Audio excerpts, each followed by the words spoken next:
Aloha and good afternoon, everyone. Today is Tuesday, September 24th, 2024, and it is now 3:07 p.m. Will the Committee on Transportation please come to order? I'd like to welcome the members of this committee, Committee Vice Chair Cordero, Councilmember Kiaʻāina, Councilmember Okimoto, Councilmember Tupolis excused today. Also joining us, we have Council Chair Waters, as well as Councilmember Say. A few quick announcements pursuant to HRS Section 92-3.7. This meeting will be conducted as a remote meeting by interactive conference technology with the following procedures in effect for the meeting. Members of the public will be allowed to provide oral testimony on all items on the agenda when each item is taken up in two ways, in person in the council chamber or remotely via video conference or phone. Each person will be limited to a 1-minute presentation on each item. Persons who register to testify in person will be called upon first, and when your name is called, please come up to the testifier podium and begin by stating your name for the record. Persons who did not register will be given an opportunity to offer testimony following the registered testifiers. Once in-person testimony has concluded, I'll take testimony from the remote testifiers. When I call your name or the last 3 digits of your phone number, please follow the prompts to unmute and begin by stating your name for the record. HRS Section 92-3.7 requires that all votes at remote meetings be conducted by a roll call unless unanimous. Therefore, if any objections are noted, I'll call for a roll call vote. Written testimonies, including the testifier's address, email address, and phone number, will be available to the public as described in the posted agenda. And as a courtesy, please turn off or silence all cell phones for the duration of the meeting.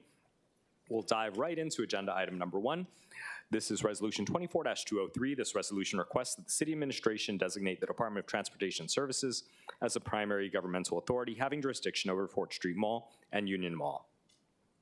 Members, please note that a proposed CD1 amendment was submitted by myself, identified as OCS 2024-0832, and was posted on the agenda with a summary of the amendments. We have with us today Roger Morton, the Director of the Department of Transportation Services.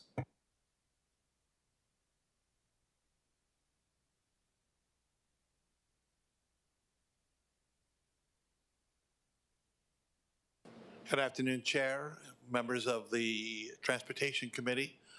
My name is Roger Morton. I'm Director of Transportation Services. We're not opposed to this bill that we're in. We think that it will open up opportunities for more economic development downtown and Chinatown, and we're in favor of that. We have discussed this with Parks, and our intention would be that Parks would continue maintenance of the areas since they have the manpower and we don't.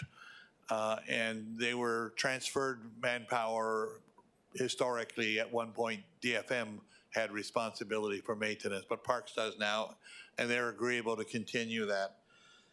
We have more flexibility than DPR does in permitting. Particularly, we can permit events that allow alcohol, whereas Parks cannot. And I think for Fort Street Mall, for those areas, I think the situation right now is that restaurants can have outdoor dining, but they can't serve alcohol outdoor, and this would facilitate that type of operation. I do think that probably an ordinance change will be required because I think the ordinance defines the malls, and there are 7 of them, but defines the malls as within the jurisdiction of Parks, and Parks rules are what are problematic here. So in favor and happy to answer any questions. Members, any questions? Okay, if not, I'll dive in. I have a few questions. So to clarify, DPR will continue to provide daily cleaning and trash pickup under this proposal? Correct. There was a CD1 that suggested that we have an MOU, and that would be our intention, to have a memorandum of understanding with the DPR. Yeah. And then right now, the mall closes at 10 p.m. Under DTS's jurisdiction, what legal grounds would there be to remove people who perhaps linger there after 10 p.m.? That's a good question. I don't have the answer for that, but we will go back and research that. And then for the street festival permits in other locations, it requires off-duty police, crowd control, closing off those streets to vehicles. Obviously, since Fort Street Mall is already closed to vehicles for the most part, would those restrictions also apply to Fort Street Mall or Union Mall? I think Fort Street Mall would offer opportunities for having other events on 4th Street Mall too, and we would work with the different neighborhood areas down in that downtown Chinatown to define exactly what is, but we think that there's lots of good opportunities. The last question is, right now, no animals are allowed, although people do walk their dogs, especially the people who live in the area condos. And also bikes are prohibited on 4th Street Mall. Under DTS's jurisdiction, would there be an opportunity to revisit either of those? Well, we would revisit them. I wouldn't be prepared to say exactly what we would do, but we are pro bicycle use generally, and we are pro animal use too. But we would want to make sure that before we would do that, we would want to talk to our maintenance partners and make sure that we were working in concert. So I'm not prepared to say what we would allow and not allow at this point. All right. Members, any questions at this time? Okay, hearing none, thank you, Director. We will move on to testimony. Clerks, do we have any registered testifiers, either in person or remotely? Chair, there are none. Is there anyone standing by here in the chamber to testify on this item or standing by remotely to testify? Okay, seeing none. Very well. Members, we're in discussion. Councilman, Vice Chair Kiaʻāina. Thank you, Chair. I wanted to commend you as well as the Executive Director for the 4th Street Mall Business Improvement District. I don't know if he's here. Mr. Koribisky, is he here? Okay, when it goes to full council, can you tell him to be here? Because he should be here for such a, we look at various ways in how to promote public safety, spur economic development, and improve the quality of life for residents in a certain area, or all of the residents for Oahu when they visit an area. And I feel that this is an innovative way to do so. And we do it simply by transferring administrative jurisdiction over this kuleana to DTS with, conditions. And it's a win-win situation for all. And my question is, what took so long? Because if you look at all of the partners on the ground, this is the kind of, easy solutions that could be done, in concert with you guys to encourage it. So I'm kind of excited. I actually didn't know about this business improvement district. We always hear about Waikiki. And that's all. I just think this is a good thing. And these are the kind of innovative solutions I think that we should be considering for elsewhere on Oahu. So if you have any other bright ideas, Director Martin, please send it over. Agreed. Well, thank you. Any other discussion, members? Well, Vice Chair, thank you for those comments. I also want to thank everybody for entertaining this measure. As Vice Chair mentioned, this is about trying to activate this area and provide a pathway and maybe an example for other areas as well that could utilize more pedestrian activity, more business activity, and just more, life in general. So with that, if there's no further discussion, the Chair recommends that Resolution 24-203 be amended to the proposed CD1, identified as OCS 2024-0832. Any objections, reservations? Hearing none, the resolution's been amended to a CD1. The Chair then recommends that Resolution 24-203 CD1 be reported out for adoption. Any objections or reservations? Hearing none, so ordered. Moving on now to agenda item number 2, Bill 44 of 2024. This bill will amend sections 15-7.1 and 15-7.2 of the revised ordinances of Honolulu 2021 to establish more appropriate speed limits on certain streets by authorizing the Department of Transportation Services Director to post a recommended safe speed on roadways near schools, lower the maximum speed limit on roadways in public parks and public school grounds from 25 to 20 miles an hour, and create a new 20 miles an hour speed limit zone applicable to certain roadways, including roadways bordering school grounds during other certain days and times. Members, please note that proposed CD1 amendments submitted by Councilmember Kiaʻāina, identified as OCS 2024-0833, Councilmember Cordero, identified as OCS 2024-0870, and myself, identified as OCS 2024-0780, were posted on the agenda with and an agenda addendum. Summaries of all of those amendments were also posted. Councilmember Kiaʻāina and Councilmember Cordero, if you'd like to explain your amendments. Thank you, Chair. For the members, I actually will be withdrawing my amendment as I will work with the chair on a more appropriate mechanism, perhaps Bill 52 if it should come back. But my proposed committee draft would have regulated electrical bicycles speed limits to 10 miles per hour within any city park. And the reason for that is that although we have, it's hard to regulate, we do have those speed limits in place for bicycles. And I just was looking at small measures to help issues that were relating to e-bikes within our kuleana. And I do know that it's of grave concern to communities all over, but a lot of it is on not just city streets, but also state streets, and I'm not there yet. I wanted to start small, and I'm hoping that later on we can have a dialogue, perhaps again when Bill 52 takes place, but thank you. No, thank you. So Councilmember Cordero.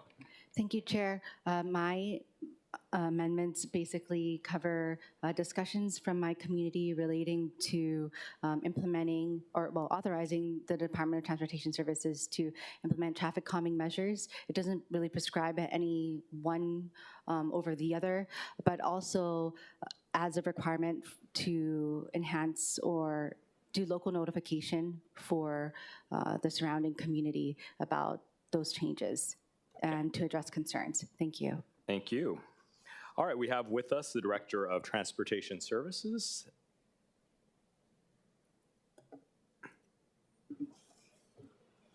Mahalo, Chair. For the record again, Roger Morton, Director of Transportation Services. We have, our department will supports the idea of making our streets safer. One way to do it is with speed control. At 20 miles an hour, your reaction time is about 63 feet. At 25, it's about 119 feet. So we think that speed is an issue. The bill makes speed limits in parks mostly 20 miles per hour or less. I think it spells out Ala Moana Park and Kailua Beach Park for special. It also does a few other things. It removes the separate listing within the ordinance of certain streets where there's a 15 mile per hour and sends them out to a more appropriate schedule, which we support that idea of moving these ordinance listed streets to a schedule and regulating them that way. It makes the default speed in areas that are not otherwise signed at 20 miles per hour. Now, I've personally tried this in my own neighborhood, looking at myself and how I drive. And in my little neighborhood streets, 20 miles an hour is 20 is plenty in neighborhood streets. It requires that school zones between the times of 7 a.m. and 6 p.m. be operated at a 20-mile-an-hour speed limit unless otherwise established. I'm happy to see that Councilmember Kiaʻāina will withdraw her amendment. I think it is more appropriate in a different part of the ordinance. I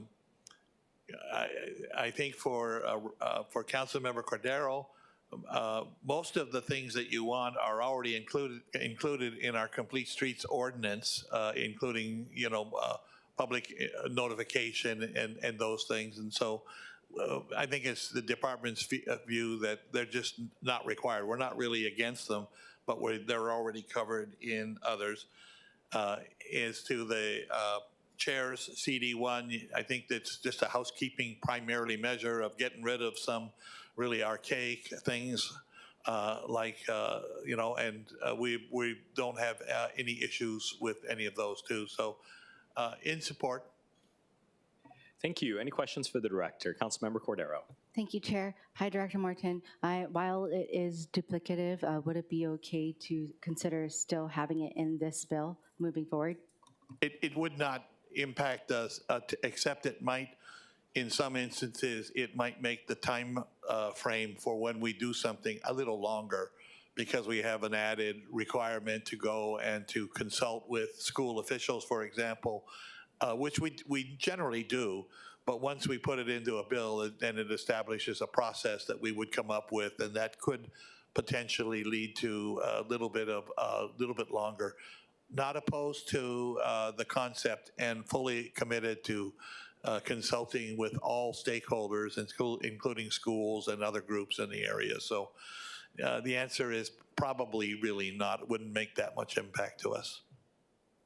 Okay, but still okay to include it? Would you want more broad language for the second part for the notification? As I say, I think it's included in existing ordinance already and is not necessary.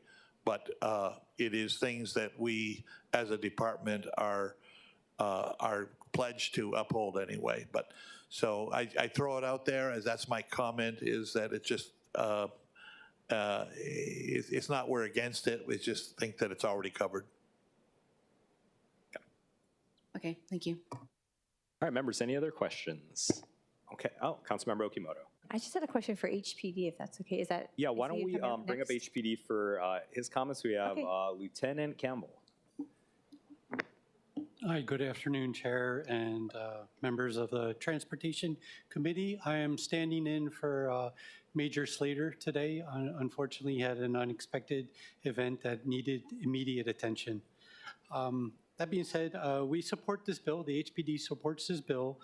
And we only ask, after reviewing the board, can we just simplify the hours instead of having it 7 a.m. to 6 p.m., more along the lines of 6 a.m. to 6 p.m. or 7 a.m. to 7 p.m. We found that if you have consistent numbers, a lot of people, our community members, won't get confused with was it 6 a.m. or 6 p.m. and so forth. So if you guys could consider that, we would appreciate it, and I'm open to any questions. All right, and if you could state your name for the record. Apologies, I'm Michael Campbell, and I'm the acting captain for the traffic division. Great. All right, Councilmember Okimoto. Thank you, Chair. Aloha, Captain. I had a question, and thank you for the suggestion, first of all, on the hours. It's a small fix that seems to make sense. Yes, ma'am. I wanted to ask about the enforcement of it, because right now, how are you able to enforce the current speed that is posted and listed in school areas, or just in any neighborhood where these types of speed decreases will occur? How are you currently able to enforce them, and how do you plan to enforce them in the future? Because it seems like, in my opinion, regardless of what number you put up on the sign, the residents may or may not follow that. They do their best to be safe, but whether we lower it to 20 or 10 or 5, how is HPD going to enforce the signs that would be posted, the speeds that will be posted? Well, thank you for the great question. In situations like this, if we're going to lower the speed limits island-wide for all the schools, we would start out with a warning period, an education period, get out there in the community, work with our community policing teams, work with the school itself, get out there to build that awareness, work with our media outlets and our social media, et cetera, to get the word out to the masses. And once that we see that that is out there and there's been an adequate warning period, we can come in and do strategic enforcement in areas where the community or the school has not seen people traveling, in accordance with the new laws. So something like that it's not a blanket enforcement kind of thing. It's something that would be a need basis, and that would be based upon what the school sees, what the community sees, and how we can address it. As with everything, we would like to get compliance from our community members first. It's that natural buy-in, and then if we didn't get the buy-in, we would leverage, some enforcement with some speeding and fines, et cetera. So either currently, or the plan is if the school, after you educate, which is key, Yes, ma'am. and inform the public, then HPD, knowing that you can't be everywhere at all times, you would then wait for community or the school to inform the department of certain areas that maybe have issues with following the speeds and causing safety hazards. Is that That's the plan? similar. There's, with around every school in our communities, there's assault officers that are assigned to patrol that area. And if they came across somebody speeding, whatnot, they could address it immediately. Some of these things are complaint-driven, and that's what I'm kind of gearing towards is complaint-driven. As we know, when school season comes around and it gets near to school starting, the hour where the kids have to report to school, traffic backs up for miles. So the need for speed enforcement is probably not then, but immediately after, that parent that may be running a little bit late, that might be an ideal time to do enforcement or to build the awareness through warnings or gaining public support through sign waving campaigns or something like that. Yeah, the schools have been good about that. I appreciate when the keiki and the teachers go out there and Yes, they ma'am. campaign for that. Quick question. So if someone is, you mentioned warning, so if someone is found moving faster than they should be, what's the process? So there's a warning and then they get a ticket, or is there a fine? What's the consequence if they're caught not abiding by the speed limit? Oh, I wish that was an easy question to answer, but it's a good question, and it really depends on the officer. Officers have discretion, and sometimes we are influenced by the community's needs. So if there is a growing community concern that speeding is really bad in this area, we may try a warning period, or we might go directly into enforcement. And it really depends. And if there was a monetary fine for it, what would that look like? It really depends. It's a graduated scale. So there is a set fine, and I believe off the top of my head, it could be $57, and every mile per hour over that, there's an additional fine. So you really don't want to go too far over the speed limit, but there's always discretion. Okay, thank you so much, Captain. Thank you, Chair. Yes, ma'am. Thank you, members. Any other questions for HPD? Council Vice Chair Kiaʻāina. Thank you for your proposal on the consistency in the time, because actually it's easier to remember too if they're the same. My first preference would be 6 a.m. to 6 p.m. versus 7 a.m. to 7 p.m. Do you have a preference? Not at all, ma'am. I just, it was recommended just for simplification. Yeah, I agree with For you. people to It's also easily easier to understand. remember, yeah? Yes, ma'am. Instead of So- having them one number off. Yeah, and we're all for keeping our community safe, Yeah. especially our young ones. And just thinking about the time people get there too, I would say 6 a.m. to 6 p.m. Anyway, we'll have a discussion for that. Thank you for your proposal. Thank you, ma'am. Members, any other questions? Okay, hearing none, thank you. All right, at this time, why don't we call for testimony on this? I understand we have one registered in-person testifier, Brian Mick. While he's coming up here, if there's anyone else in the chamber who'd like to testify on this measure, please line up.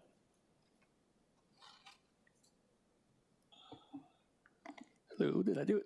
Very good, thank you. Hi, good afternoon, Chair and committee members. My name is Brian Mick. I am here on behalf of the Disability and Communication Access Board and our Executive Director, Kirby Shaw. DCAB is in support of Bill 44. Pedestrians with disabilities are at an increased risk of being struck by a motor vehicle because many do not have the speed or reflexes to get out of the way of an oncoming vehicle, and many of them use mobility aids or devices, making them lower to the ground and not in the usual line of sight for the drivers. In recognition of that, DCAB has adopted guiding principles on pedestrian mobility and safety, and two of them really apply here to Bill 54. One is to prioritize the safety of pedestrians over the travel times of vehicles. The other one is to recognize that traffic speed is an important element of pedestrian safety. And in that, we also recognize that enforcement is a very important part of that. So I'm glad to hear that HPD is here as well. So I'm sure, as mentioned, studies have shown that fatality rates increase exponentially with speed. So Bill 54 will make the community safer and hopefully save lives. Thank you. Thank you, members. Any questions for the testifier? All right, hearing none, thank you. If there's, seeing nobody else here in the chamber, we'll turn to remote testimony. Clerks, do we have any testifiers on this item remotely? Chair, we have no one registered, but I believe Donald Sakamoto wanted to speak on this bill. Okay, Mr. Sakamoto. Good afternoon, Chair and board member, committee members. Name is Donald Sakamoto. Longtime Windward resident and blind individual. As I confer with Brian Mick from DCAB, as a disabled pedestrian, it's very important to have safe access for crossing. I support Bill 44, especially for my community in Kaneohe. We have Heia School and we have Aloha Street by the Plaza and Windward Mall, and then Kauhipa Street. I brought this up in neighborhood board meeting where I belong to. And it is a very dangerous place. And I kudos for District 4 Police Department for doing a good job in trying to control the speed in there.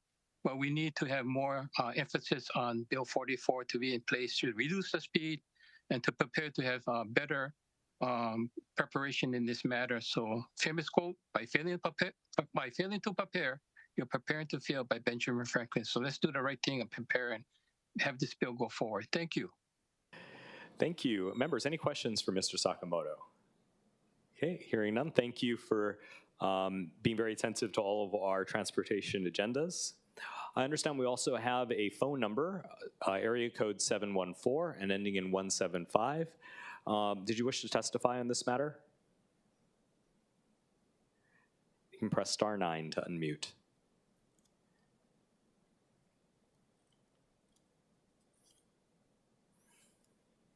Okay, hearing no response. Oh, no. Yes, now we can hear you. No, I wanted to testify on Bill 50. Thank you. Okay, great. We'll call for you on Bill 50. Okay. Seeing that there are no other remote testifiers or anyone here in the chamber, members, we will let's go into discussion. Vice Chair Kiaʻāina. Chair, I just wanted to make sure that, you know, in response to the proposal by HPD, I would like to recommend that we modify the hours from 6 a.m. to 6 p.m. under the bill. I guess it's on bill page 5, right? And I also just want to say to my colleagues, you know, I know that the chair has already talked about what the bill does.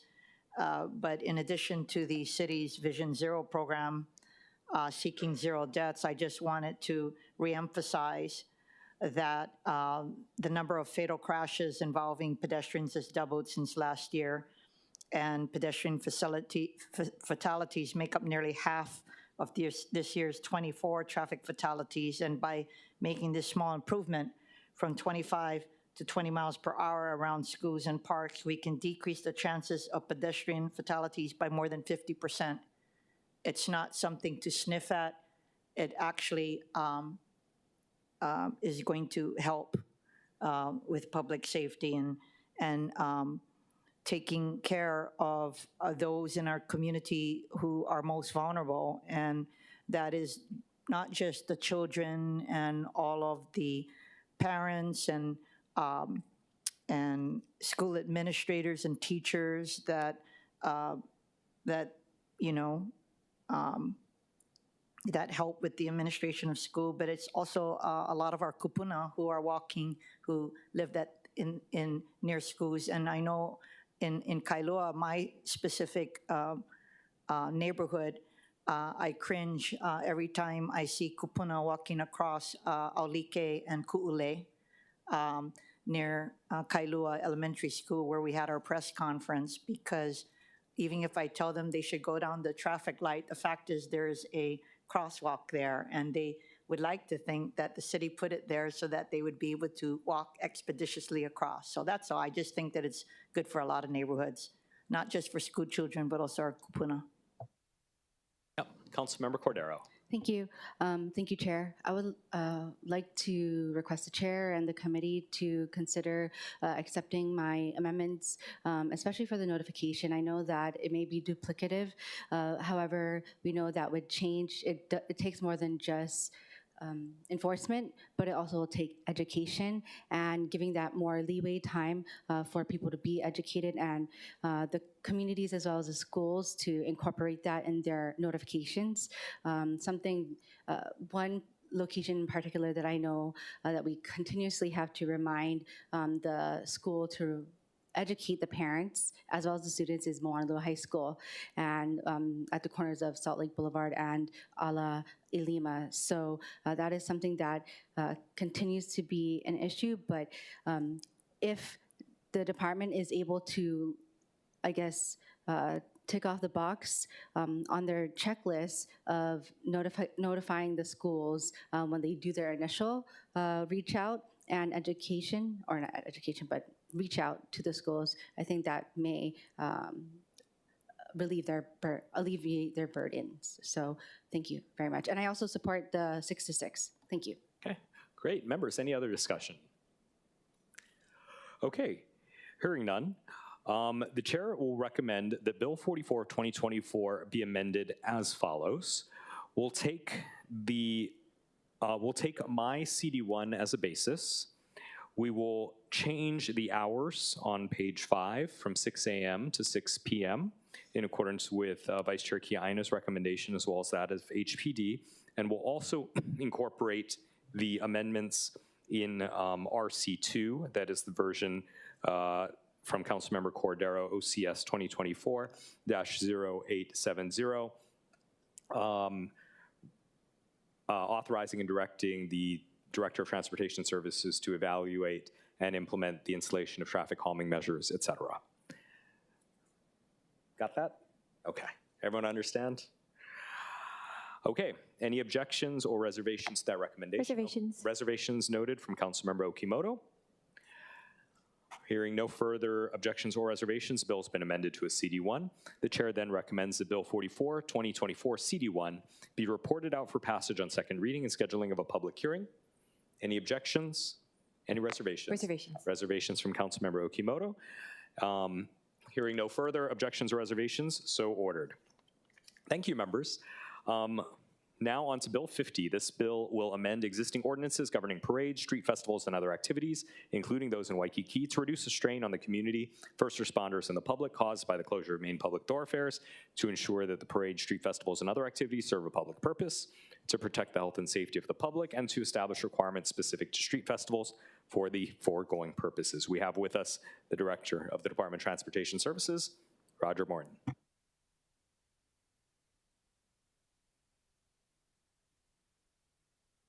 Aloha, Chair, members. The department supports Bill 50. The bill requires, among a number of different things, the bill does require that any alcohol event at street festivals be restricted to a liquor-controlled area or a beer garden. That would be island-wide. The bill specifically carves out and defines street festivals as a distinct activity for purposes of that. Previous current law has them both as defined as an activity. This year, for information, we have we will have 10 street festivals in Waikiki, particularly. Under the proposed ordinance, street festivals would be limited to 6 street festivals per year, and they would be for the 3 legacy events plus 3 additional street festival events. So basically 2 events every trimester. And the purpose is that the street festivals, unlike competitive races or athletic events or parades, you know, are 12 hours or longer events that close some of our major streets. And so there has been a lot of concern from over just the inability to get into Waikiki when these events are on. And we think that 2 events per trimester is a good balance that would balance the positive benefit from these festivals against the disruption that they do cause in the community. Currently, there are 3 legacy street festivals. They're primarily cultural events, and those, and as other festivals could become legacy the maximum of street festivals would be 6. So in the event that there were additional legacy events, it would reduce the number of other events. The bill clarifies existing and makes it clear that street festivals cannot be exclusive events requiring, say, an admission, but they have to be open to the public without admission. It puts in requirements that that a festival applicant must either be a 501c3 or the applicant must agree to deposit a percentage of the gross of the profit from the event to the bill says 2 items in there. I think it's the Waikiki Business District and Save Our Shoreline. I've been advised by CORE that it would be inappropriate to name specific places like that. So I'd urge the committee to take a look at reforming that language so that if there were beneficiaries, that they were not spelled out the way that they are in the bill. And other than that, I'm happy to answer questions, but we do support the bill. Okay, members, any questions for the director? Okay, hearing none. Thank you, Director. We'll move on to in-person testimony. At this time, we have registered Sarah Worth, Rick Egid. Is either Sarah or Rick? Well, I see. All right, we'll get Rick Egid up here.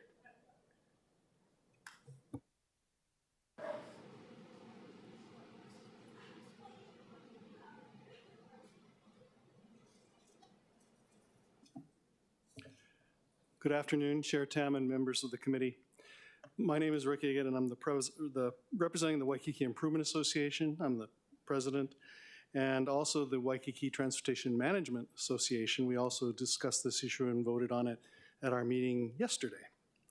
We strongly support Bill 50. As the director mentioned, it creates a new category for street festivals. It is a very different event to have a street festival than it is to have a parade or a sporting event, because the street festival closes Kalakaua Avenue from 2 p.m. in the afternoon to midnight by the time they've cleared the street. And that kind of disruption creates a lot of difficulty for the community. Residents returning home or going to dinner, they have to crawl through traffic backed up completely out of Waikiki. Hotel guests coming back to Waikiki from going around the island get delayed, flights to the airport get missed, and in any case, we support Bill 50. Thank you. Members, any questions for Rick? Okay, seeing none, thank you. We have Sarah? And then anybody else in the chamber who'd like to testify can come up. Aloha, my name is Sarah Worth. I'm a member of the Waikiki Neighborhood Board, but today I am speaking as an individual. So I'm actually a little confused about this bill because the Waikiki Neighborhood Board heard this bill basically, and we decided to actually have a pig and investigate what the community felt about festivals versus parades. And the community found them both kind of annoying. So I'm kind of confused as to why Bill 50 is suddenly appearing. It was never reintroduced to the Waikiki Neighborhood Board with these additions. I actually heard about the first hearing was 1 day before the Waikiki Neighborhood Board had a meeting. So I'm not sure why it was not introduced. I'm not sure why none of us were notified that this bill was being heard again. And one of the biggest issues I think you all need to realize is that, and hopefully all of these events will actually go to Chinatown, because Rick Egid does make a lot of great points. All of these events are very disruptive to Waikiki. I just attended the Aloha Festival where the police couldn't get through. It was so packed. My aunt, who has asthma, because there was so much smoke from the barbecues and so forth, and it was so concentrated, she started having an episode. So we had to leave. And luckily we did, because you're right. Absolutely. Paramedics would not be able to get to our streets. So the biggest thing I would like to say is that I would like them to please turn down Bill 50, because one of the biggest things, if you look on page 6, it does prejudice against street festivals versus parades. And there is a monetization of these events where mainland companies and foreign ones are actually making money but not paying us our fair share by calling it a travel agency event versus paying to be in the parade. Thank you. Thank you. And actually, before you go, I have one question just about the pig. Has the pig finished its job, or is it still ongoing? Well, we basically were done. It was found that it was very close. Actually, street festivals came out ahead a little bit because you're right, they are closed for a longer period of time, but it's less of the community being closed down because when it's a parade, it's the whole street, all of Kalakaua. So hopefully, and by the way, I'm very grateful that you got it done so quickly that you're changing 4th Street to transportation because I would love to see, and I was told the person who wrote this bill actually, he would love to see all events in Waikiki go to Chinatown. You know, we have enough business here. We have enough traffic. We have enough people. We don't need to draw people into Waikiki, but Chinatown, yes, I think you are perfect. And I wish my boyfriend was as fast as you are about getting things done because we just talked about it a couple weeks ago, so good on you. Well, I'm flattered. Thank you. All right, members, any questions for the testifier? Okay, thank you. We have Trevor and one other gentleman here. Thank you, Chair and council members. My name is Trevor Abarzu. I'm the President and Executive Director of the Waikiki Business Improvement District. I just wanted to make some comments and I'm here to answer any questions, but the main thing I wanted to address was the part of the bill that funds would go towards the Waikiki Business Improvement District for the logistical side of things.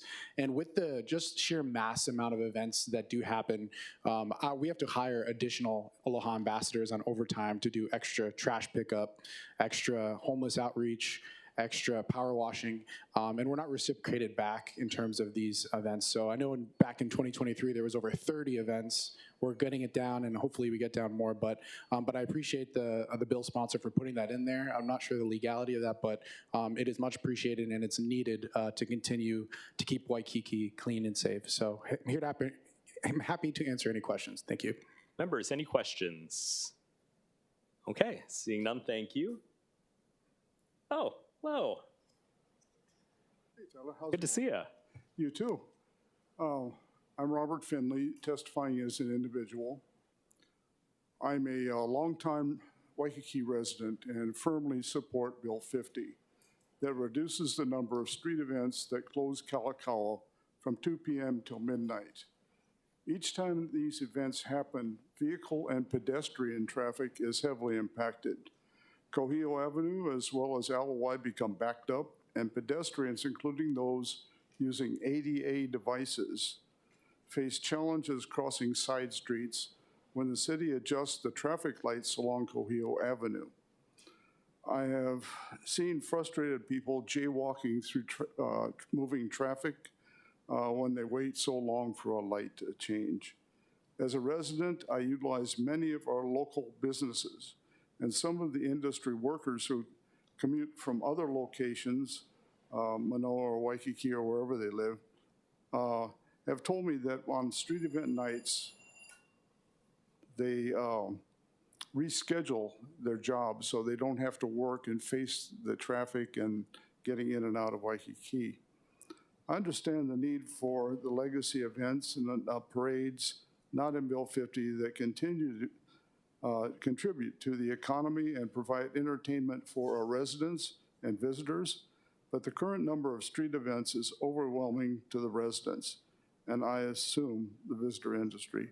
Mahalo for your time. Thank you. Any questions for Chair Finley? Okay, seeing none, thank you. All right, is there anyone else in the chair who would like to testify? Okay, hearing none, we'll move to remote testimony. We have Gregory Mikasian.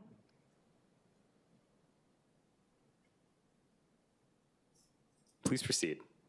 Yes, thank you. Aloha, Chair and members of the committee. My name is Greg Misakian, and I am giving testimony as an individual in opposition to Bill 50 as written. I do support a reasonable number of street festivals on Kalakaua Ave versus many. I submitted written testimony this morning, which you may not have had time to read, but it is very important to the discussion pertaining to Bill 50. I will provide a very condensed summary here. I currently serve on the Waikiki Neighborhood Board, where the discussion regarding street festivals and parades on Kalakaua Avenue has come up a number of times. I also chaired a permitted interactive group regarding this issue. That was the one that Sarah was referring to. I have numerous concerns, including with who initiated Bill 50 and a requirement for that person to register as a lobbyist prior to the bill being introduced, which from what I've determined has not been done. I also have concerns with conflict of interest and an unfair process, which is detailed in my written summary with further supporting evidence. I remind the committee that there should always be a fair process with the public's interest coming first. Mahalo. Thank you. Any questions for Mr. Masakian? Okay, hearing none. Thank you for your testimony. And then next we have Tim Gary. And it's star 9.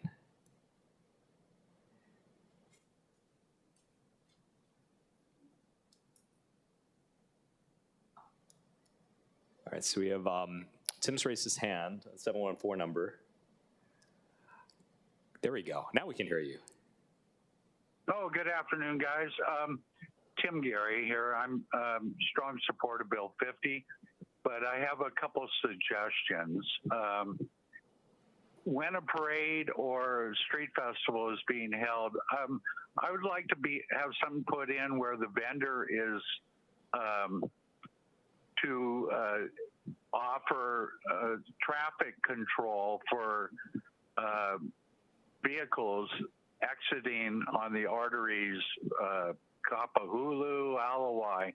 Right now we have no traffic control and it's a bottleneck, as everybody knows. Maybe you guys can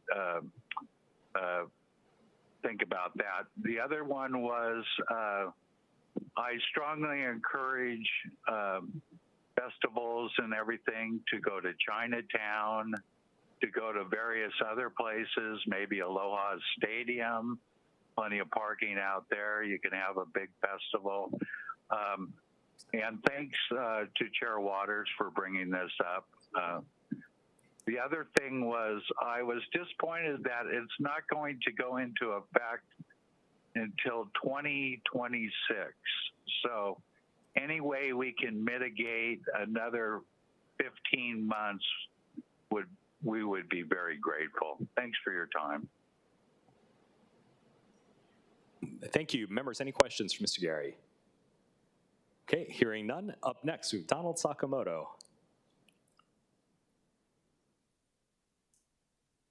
Good afternoon, Chair, members of the Transportation. Donald Sakamoto.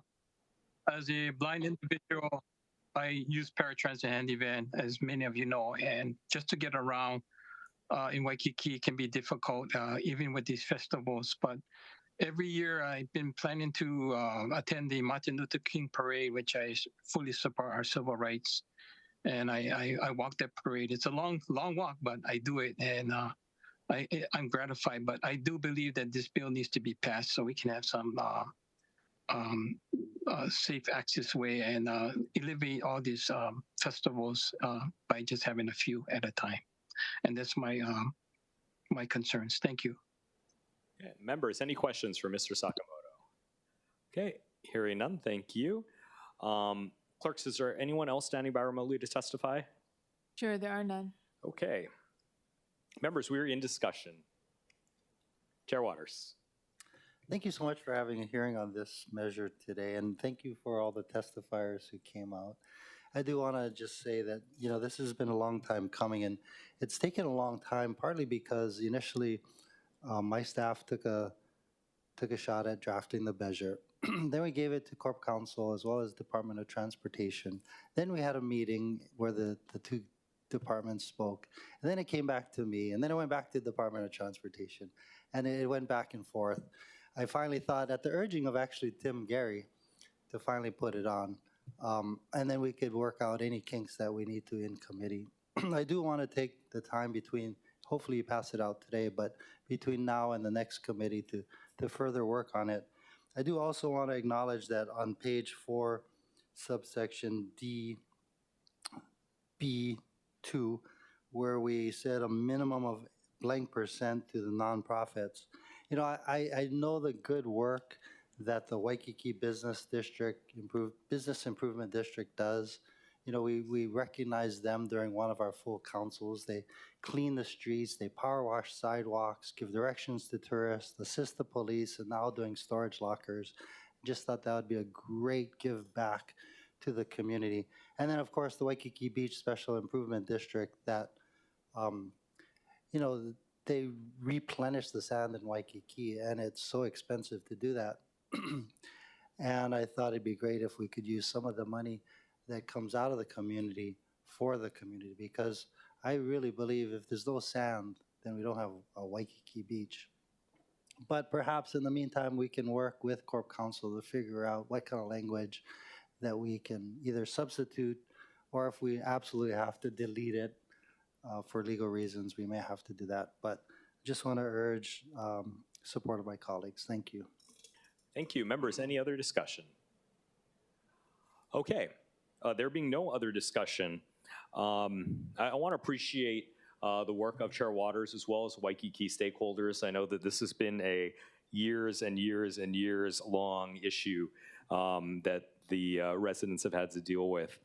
So what we're going to do is, noting that there are still some other issues, for example, the requirement that there be a 501c3 sponsor versus other types of 501c groups that may end up precluding groups like a chamber of commerce, maybe an ethnic chamber of commerce that are organized as a 501c5. You know, which beneficiaries, whether we're able legally to name them, and then whether the First Amendment parades and the non-First Amendment parades count against the overall cap, as well as a percentage of nonprofits. These are all things that I hope with Chair Waters' leadership we can work on between now and the second committee hearing.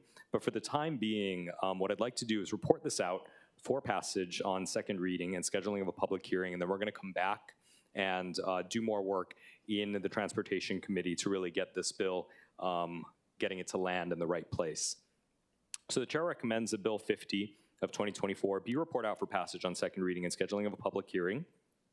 Any objections? Any reservations? Okay, hearing none, so ordered.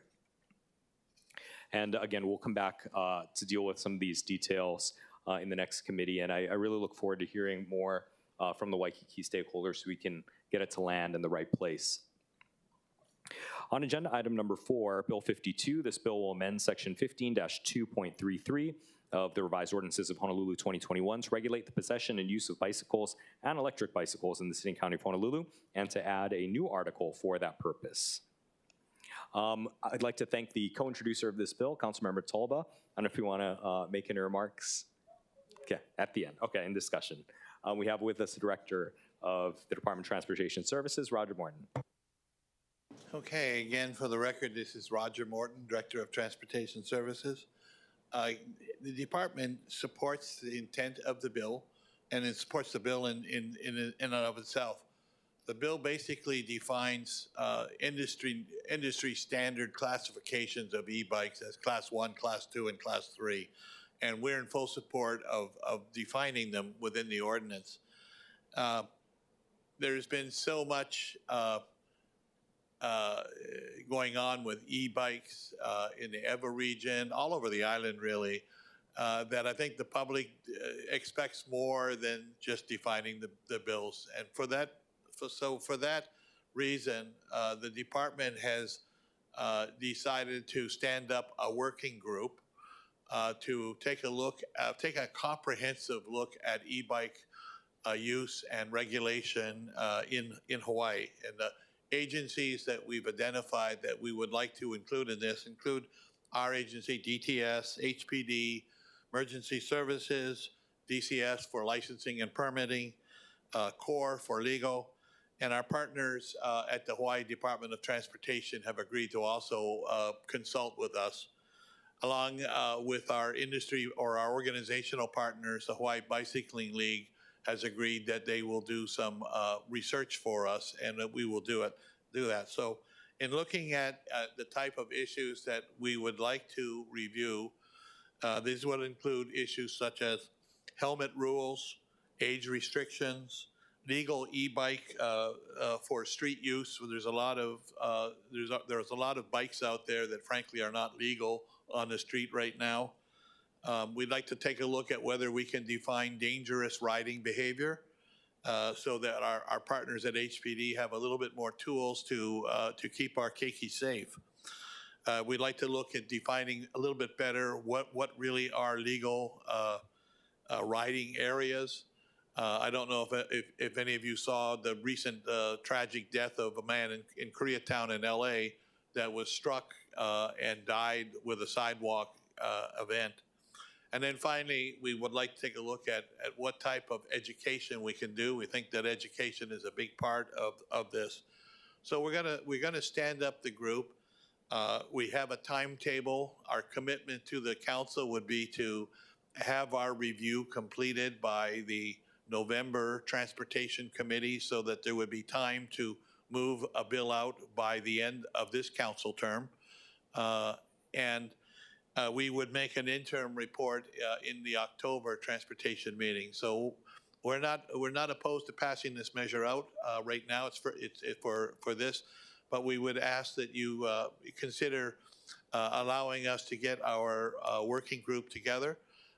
We're going to also include the retailers of these devices. We'll have a special meeting with the retailers.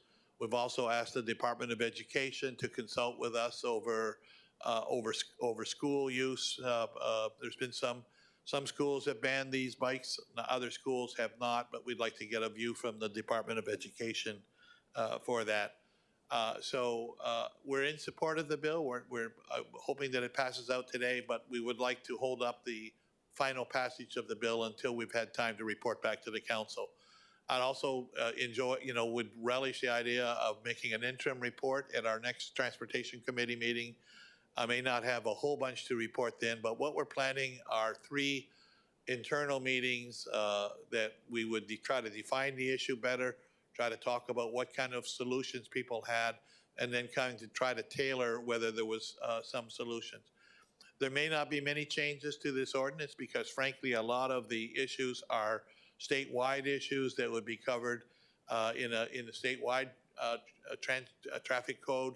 But we're going to include our state partners. I know that they've told me already that they are planning to introduce some legislation to further define the issue of e-bikes within state law. So we're not sure exactly what ordinance change we would recommend, if any, but we would ask that you just hold up a little bit so we can catch up with ourselves. Happy to answer any questions.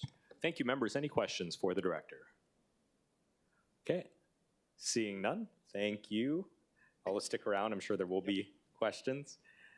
And we're back with Acting Captain Campbell. And if you could introduce yourself again. Will do, sir. Michael Campbell, Acting Captain for the Traffic Division, standing in for Major Slater. We concur with Director Morton's vision. We're looking forward to this working group. There's a lot of issues that need to be addressed. This is a growing industry, and we need to get it right the first time. Everything he said, we concur. I'm here to answer any questions. Members, any questions? Okay, seeing none, thank you. All right, at this time, we will move on to testimony.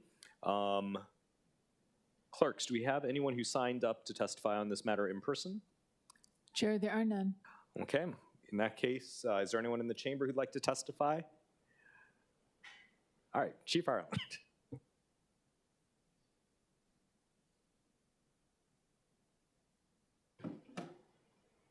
Thank you, Chair and members.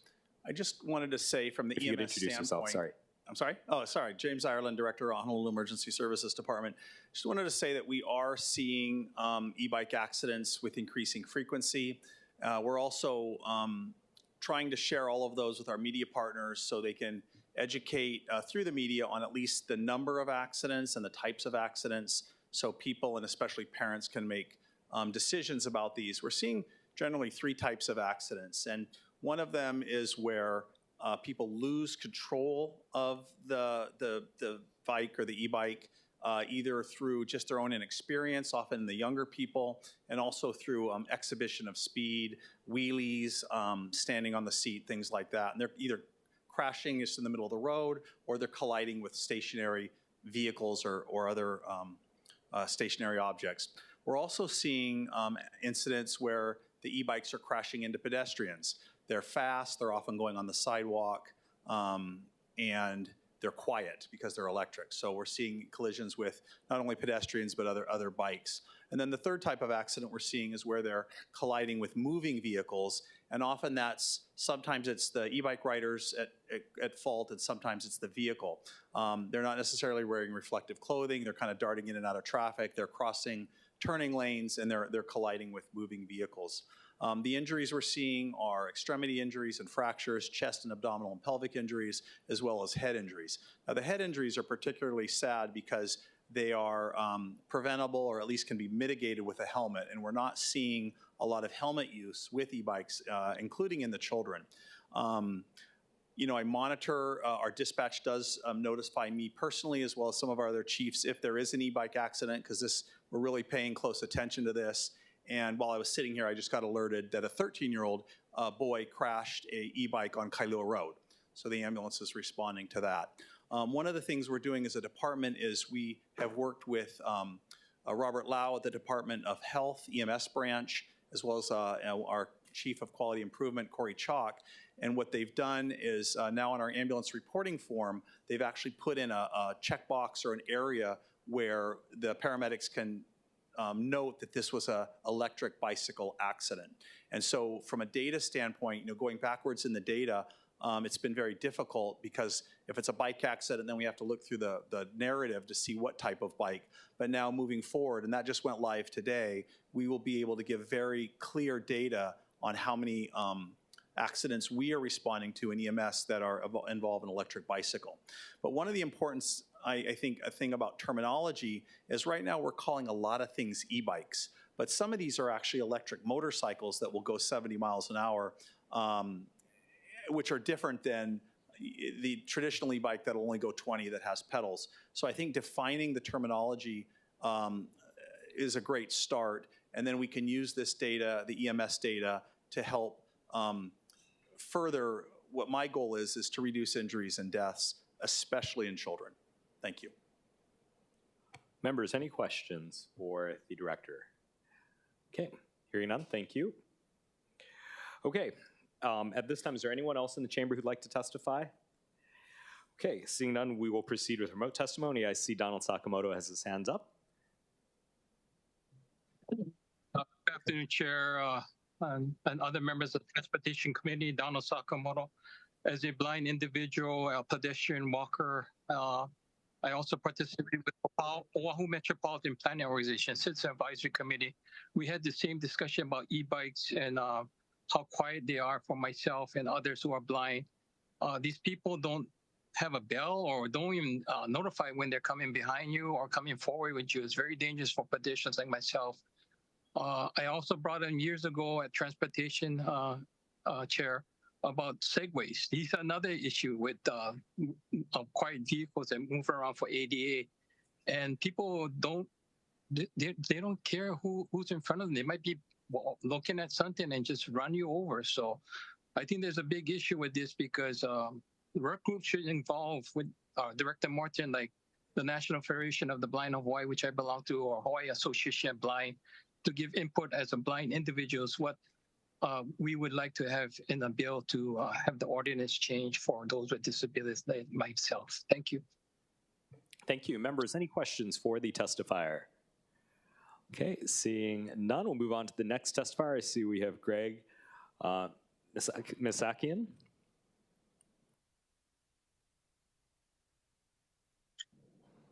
Thank you, Chair. Again, I'm Greg Misakian, and I'm speaking as an individual, but I do serve as the president of the Kukua Council, which is an elder organization within the state. It's been around since 1972. So we watch out for our kapuna. We work with our legislators. And I fully support complete regulation for not just the e-bikes, but the scooters, the electric scooters, and any of these vehicles. Other states don't allow even bicycles to be on sidewalks, but for some reason in Hawaii, parts of Hawaii, or Oahu specifically, because I don't know really about the other islands. Waikiki does not allow bicycles, but other parts of Honolulu throughout Oahu does. But the concern I have is that the more of these types of vehicles that come about, the more we're going to have problems. The one thing I suggest is when there's a heavy fine for any harm that comes to any person or property, that will probably reduce some of the effects of what's going on. I appreciate the time to just add that additional comment. Mahalo. Thank you. Members, any questions? Okay, seeing none. Clerks, is there anyone else standing by remotely to testify? Chair, there are none. Okay, there being none, now we're in discussion. Members, maybe we'll start with Councilmember Tolba. Thank you, Chair. Thank you for co-introducing this with me. We all know e-bikes are growing concerns, and over the past few months, we had a chance to host roundtable events in Ewa and Waipahu, and we collaborated with DTS, HPD, and the Hawaii Bicycling League. So hearing that from Director today about a working group is awesome, because I think education is needed. And one of the things that stood out the most at these roundtable meetings is there are a lot of confusion about the types of e-bikes that are allowed on our roads. So this bill will help align our city to the industry standards regarding the classification of e-bikes and also the labeling requirement, and hopefully help bring clarity to law enforcement, distributors, and consumers of e-bikes. And I hope this bill will move forward, and it's a good first steps in maybe bringing a lot of safety in our community. So thank you, Chair. Thank you. Members, any other discussion? Okay, seeing no further discussion, what we're going to do with the bills, we're going to pass this out, or my recommendation is going to be pass it out on second reading, but we'll have the info briefing as recommended by Director Morton in October. We're going to allow the working group to kind of catch up to where we're at, and then we'll come back in November to make any amendments that perhaps come out of this working group. I think it's important that we get this done by the end of the year because, as Councilmember Okimoto knows through her resolution, which calls on the state, I think it's important for us to send a message to our partners on the state side that we're doing our part in the e-bike issue, and we hope that next session they'll tackle it and help to align things so that, to Councilmember Tolba's point, no other 12-year-old or 13-year-old or 14-year-old is hooling over and just getting severely injured, as we've seen in too many instances. So we'll be back with this, with an info briefing next month, but for the time being, the chair recommends that Bill 52 of 2024 be reported out for passage on second reading and scheduling of a public hearing. Any objections or reservations? Okay, hearing none, so ordered. That brings us to the end of our agenda. Mahalo everyone for being here today. The meeting is now adjourned. It's 4:15. Thank you.